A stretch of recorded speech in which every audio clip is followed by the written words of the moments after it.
Simon & Schuster Audio presents The Great Displacement, Climate Change and the Next American Migration by Jake Bittle. Read by Matt Godfrey. You cannot put a fire out, a thing that can ignite, can go itself without a fan, upon the slowest night. You cannot fold a flood and put it in a drawer, because the winds would find it out and tell your cedar floor. Emily Dickinson. Introduction. The town had been there for a century and a half. Then one evening, in the summer of 2021, it disappeared. Greenville was a mountain hamlet of about 1,000 people, nestled in the mountainous wilderness of northeast California.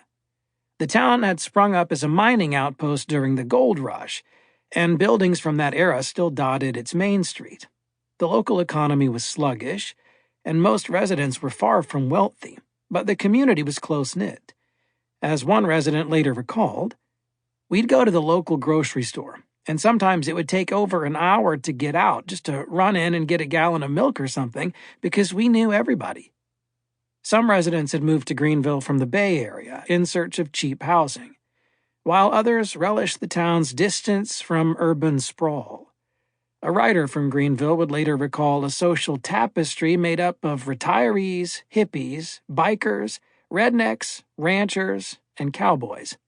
Inside the valley, insulated from the mountains by a screen of trees, it was easy to forget the rest of the world.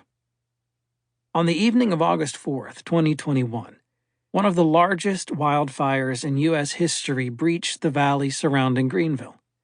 The Dixie Fire had been smoldering for weeks nearby, but a sudden wind from the south had sent it spiraling to the northeast. It moved through the valley like a blowtorch, as one resident put it, destroying 3/4 of the town's buildings in a matter of minutes. Houses erupted into fluttering tufts of flame. Cars shriveled up like dried flowers, light poles and stop signs doubled over. Trees dissolved into yellow air.